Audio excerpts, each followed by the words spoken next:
સમાચાર અમદાવાદમાંથી કેડીલા ફાર્માસ્યુટિકલ્સમાં 3 થી વધુ મહિલા કર્મી બેભાન થઈ ગઈ। એક મહિલાનું મોત થઈ ગયું જ્યારે 3 મહિલા સારવાર હેઠળ છે। વર્ષાબેન રાજપૂત નામની મહિલાનું મોત થઈ ગયું છે। બે મહિલા અને એક પુરુષ ધોળકાની હોસ્પિટલમાં સારવાર હેઠળ છે। વોશરૂમમાં 3 મહિલા બેભાન થઈ ગઈ હતી।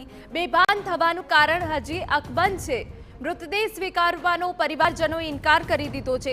કંપની પર મૃતકના પરિવારજનોના ગંભીર આરોપો જવાબદાર અધિકારી સામે નહીં આવે ત્યાં સુધી મૃતદેહનો સ્વીકાર નહીં કરીએ તેવું પરિવારજનો સ્પષ્ટ કહી રહ્યા છે।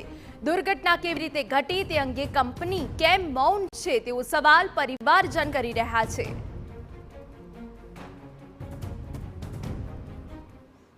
પોલીસ અમને જબરજસ્તી સહી કરવાનું કહે છે। અહીંયા પંચનામું કરીને સહી કરવાની વાત કરે છે પોલીસ। તો એના માટે અમારે શું કરવું?